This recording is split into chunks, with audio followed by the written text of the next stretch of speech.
Although George Harisson grinned for the cameras, someone behind the scenes Medit was a living horror for him. This Beatles bandmate dominated every note for years. George treated him like a servant, played with him, and made fun of his religious convictions.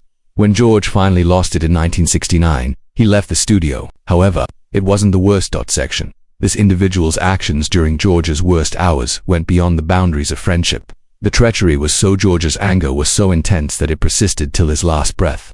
We're revealing today Harisson detested the startling truth about the Beatle more than anyone else. George Harisson was born in a modest cottage at 12 Arnold Grove, Liverpool on February 25, 1943. The evening he was born, the city was bombed for the 78th consecutive night. His dad, Harold, worked 14-hour shifts as a bus conductor and only received $3 per week. In order to save money on bus fare and walking miles. George and his brothers slept in the same bed up till the age of 16. Louise, his mother, earned money by cleaning offices at night, just a few shillings for each building. They only had 15 shillings for meals for the entire week.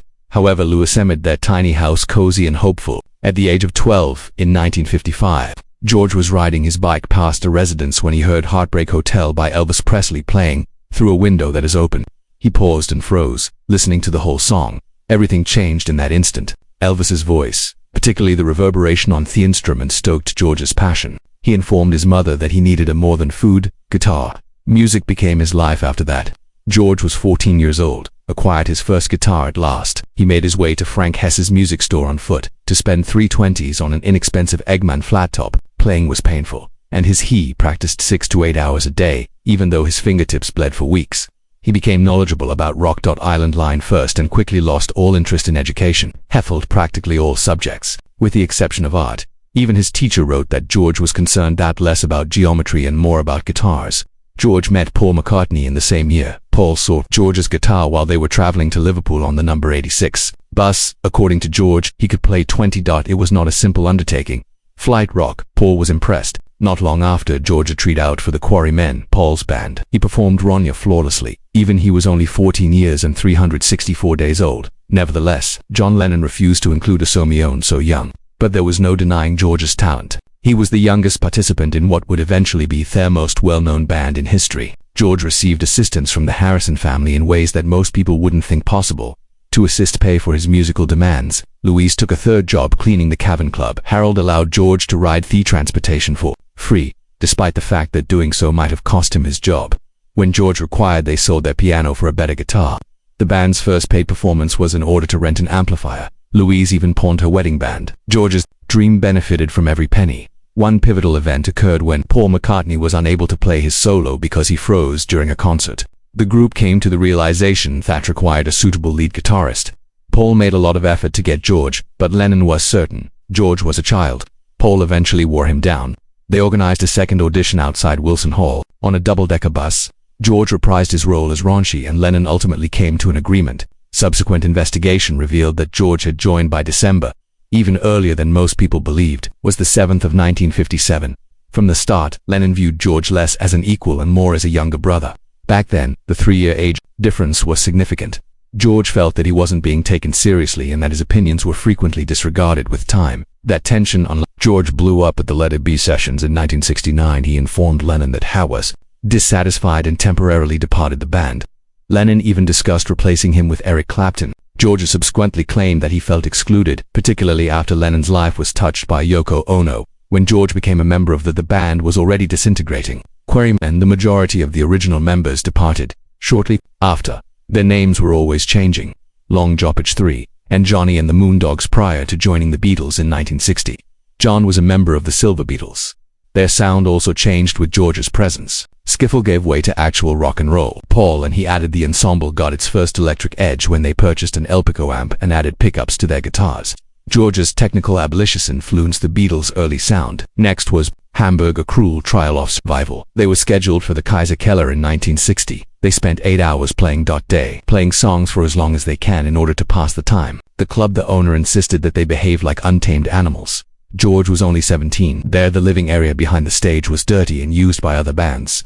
They hardly got any sleep. Former boxer who had killed someone in a street brawl was the club bouncer. Although difficult, it made they are experts. In 1962, George performed at the Star Club. Learning what it meant to be a musician and performing every night in front of large audiences.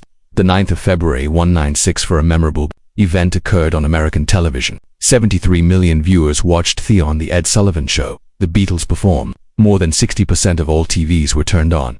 That night, in the country, 50,000 ticket requests had been sent to CBS, even if there were only 728 seats in the studio. 1957, Elvis Presley made his first appearance.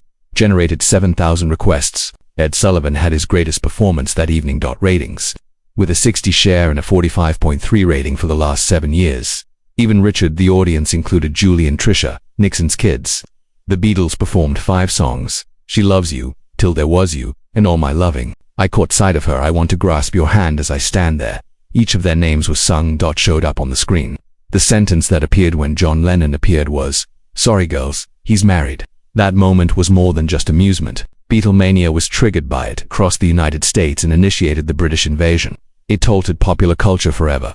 Months prior to that momentous occasion, George Harrison was on the verge of creating his debut song. August was the month, 1963. He was confined to the Palace Court Hotel in Bournemouth due to a medical condition. The doctor gave him a tonic and advised him to relax. Harrison, who had nothing to do and was bored, grabbed a tape recorder and started playing around. Later on, he said that it was only to test his songwriting skills. That endeavor turned into Don't Annoy Me. In one tape that has survived, he can be heard repairing the bridge and the words weren't ready yet, so they were whistling the music. Bill Harry, a journalist from Liverpool, claimed he had shoved to compose a piece. The reply from Harrison was, "Don't worry me," and the song's title was derived from that statement. Harrison claimed years later that the song wasn't excellent and might not even qualify as a song, yet it demonstrated some things. It proved to him that he could write and that all he had to do was keep trying. Later that year, the song was featured with the Beatles, and it was the first time George had written a song for a Beatles album. Harrison, however, struck a wall. Even after that, as John Lennon, George was frequently restricted to just 2 songs per album, whereas Paul McCartney wrote nearly all of the RS songs. Document. This regulation remained in effect starting in 1965. It led to stress that increased years. Paul acknowledged the existence of an unwritten rule in 2022. He and they were going to write the songs. John had agreed early on. We never suggested let's keep, however, it was hinted that George was out of it. George struggled to persuade the musicians. Tovin put his music on tape. George Martin, Lennon-McCartney's producer, didn't appreciate his work to the fullest extent until the Beatles' final years. It wasn't Paul didn't say, "Now this year his tunes are at least as good as ours." Media coverage also didn't help. Every Beatle received a label. The astute one was Lennon. The cute one was Paul. George was the silent one. The fortunate one was Ringo. The people viewed them that way. Between 1964 and 1970, every 6 weeks, the Beatles single was the best-selling one in America, and the album that sells the best one every 3 weeks. They were the original pop group to produce an entire album of original songs since Buddy Holly Went Hard in July 1964. Day's Night was released. However, the majority of the fame was focused on John and Paul. Every headline featured their names, and everyone were talking about their partnership discussed. Although George's contribution greatly influenced the band's sound, was frequently ignored. The constraints and pressure started to slack off around 1965 on him. He began dabbling with Indian music that same year. In addition, touched LSD for the first time. The Beatles met Swami Vishnu Devanandan in March. You received a copy of the entire Yoga Illustrated book. Later on, that Harrison discovered yoga while visiting Elvis Presley in the summer. Even so, Head did not initially show much interest, but by the end of 1966 they had altered their minds. He was reading. He was searching for something more profound. He and John spent hours together in the summer of 1967, chanting the Hare Krishna mantra in Greece while under the influence of LSD. In August, all 4, after seeing Maharishi Mahesh Yogi, the Beatles, made their well-known journey to Rishish in 1968. These weren't merely spiritual pastimes for George. They served as a means of handling strain and discover tranquility when he felt unnoticed in the band. April in 1965, Harrison experienced a scene at Twickenham Studios while filming Help that altered everything. Indian musicians were playing in the background of one scene. As everyone waited curious, George took up a sitar between takes. The sound he thought seemed odd, yet it stayed with him for some reason. At about the same time, Indian-style tunes were being released by bands such as the Kinks and the Yardbirds. Influences George, however, went farther. The band's other members were getting stoned while filming. George's attention was diverted. He was hearing a noise that didn't sound, the guitarist did. His signature instrument would be the sitar. 1 year later, Harrison met Ravi Shankar in Ayana Deva Angadi's house in June 1966. It wasn't merely an amiable encounter. George and Ravi both cleared their schedules to go throughout India in less than 3 months, 6 weeks together. Students typically had to wait years to receive Shankar's instruction, almost immediately. However, he consented to educate George. Shankar stated that George asked a lot of questions and appeared to be quite interested in Indian religion and music. Initially, Ravi believed it sounded odd to hear a sitar part on Norwegian wood. However, he understood that George wasn't merely having fun. It seemed fate that they were connected. On the 12th of October 1965, that sitar part was recorded by George for Norwegian wood. For the first time, a Western pop song had ever featured an Indian instrument. He had purchased Thesita in London's Oxford Street. It originated in a Kolkata music store. According to George, it happened fast. He discovered the correct notes. They go well with the song, and that was all. Rock music took a different turn because of just one small incident. These songs sparked a wave of sitar playing and the brief raga rock craze. Usage in popular music. That same sitar brought $62,500 at auction. Years later, the starting price was $50,000. It was given away by George on his honeymoon in Barbados to Pattie Boyd, his wife's friend. However, not all band members was ecstatic by his developing passion for Indian music. In 1968, the Beatles study with the Maharishi in India. Harisson wanted to focus and meditate. Paul had another idea. He continued to compose songs for the White Album. It resulted in a heated argument. George actually once got quite annoyed and told me off. Paul subsequently stated, George retorted, because I was trying to think of the next album. We're unable to work on the upcoming record. Our purpose is to contemplate. That instance demonstrated that significant distinction between them. Paul enjoyed working continuously. George awaited Paul believed that George's emphasis on religion could be dangerous or even a bit ridiculous. George believed Paul was unaware of the true significance. The Quiet Beatle was the nickname given to George Harisson. However, a storm that had been building for years was hidden beneath that serene image. In 1966, George had his chance at last. He wrote not one but 3 songs for the Revolver album tunes. The full record was opened by the Taxman. I Want to Tell You That I Also Love You came after this was significant. Up to that point, he had hardly been permitted to participate. However, as soon as he moved forward, the others shoved him back. When they started working on later that year, George introduced a song called Only a Northern to Sgt. Pepper's, a song that was critical of the band's handling of composition credits and finances. McCartney and Lennon didn't merely turn it down. They ensured that the record only included 1 song for him. Later, Paul said George simply showed little interest. However, such was not the reality. George was excluded. Later, he referred to the album experience as dull. Without You Alone, he ended up recording Inside of You. He was the only Beatle in the studio that day, literally. Indian musicians arrived on in to assist, but not Paul, Ringo, or John. Even after the track was completed, the others didn't bother to turn up even after George Martin added strings. For the first time, the rest of the band did not contribute to the creation of a Beatles song. Later, Lennon claimed that it was among George's greatest tunes, although he hadn't given a damn at the time. Enough to come. The situation was exacerbated by Paul's attitude. He publicly ridiculed George's fascination with Indian spirituality and music. George was immersing himself in Hinduism, studying the sitar and reading Vedic literature. Paul would crack and roll his eyes. During George's sessions, avoid making jokes and leave the room. George was made fun of.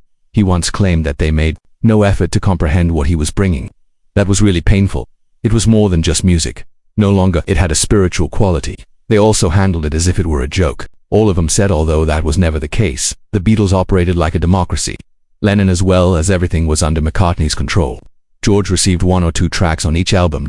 As they filled the remainder, George's songs were marginalized even when they were great.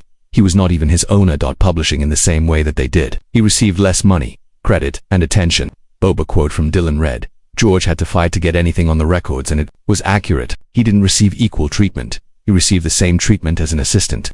George has a ton of songs by 1967. The some wouldn't even pay attention.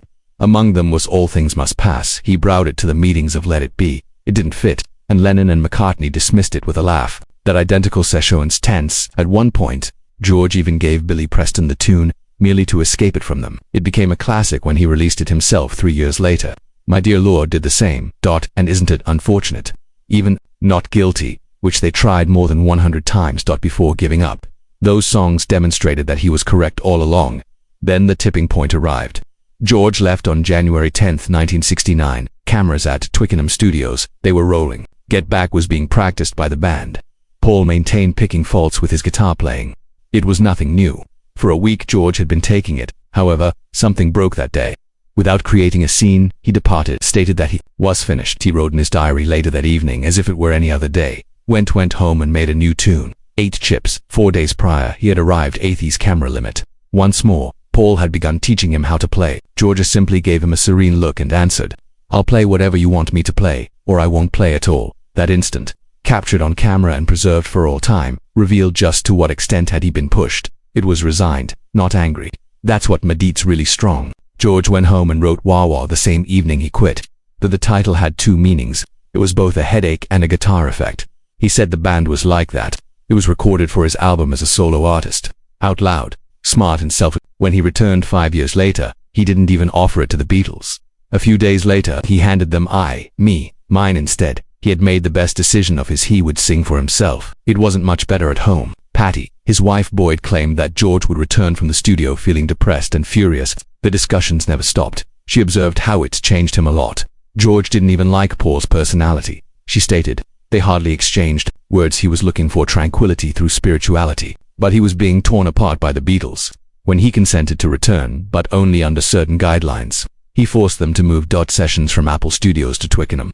He cancelled the scheduled live television concert. Most significantly, he called for further opportunities to share his ideas. They needed to make a commitment. It was embarrassing. Even John joked that they would, just in case George didn't return, get Eric Clapton. Even as it stung, he returned because, for a brief while, he still cared. However, nothing changed. The damage was already done. Among the most agonizing parts occurred when Hey Jude was being recorded. George attempted to, after Paul's vocal lines, add guitar riffs. Paul said to him, "Stop." Wasn't appropriate. Paul eventually acknowledged that it was offensive, but George remained mute. He claimed that even if George was a legend, he still needed to tell him to stop. Things had gone that far. Maxwell's Silver Hammer followed Paul Cherished's tune. The others detested it. They recorded it for 4 days. 16 attempts by themselves on the first day. John did not attend the sessions. Ringo described it as the worst recording his life's experience. George described it as terrible and fruity, but they did it because Paul requested it. Ultimately, at the end of 1969, George won. He released the song Something as a double aside to John Lennon's Go There Together. George has never been given equal billing before a reporter asked him, "Big deal, eh?" In the US, the song peaked at number 1. Lennon even declared it to be Abbey Road's best track, but it had taken too long. George had spent years penning such songs.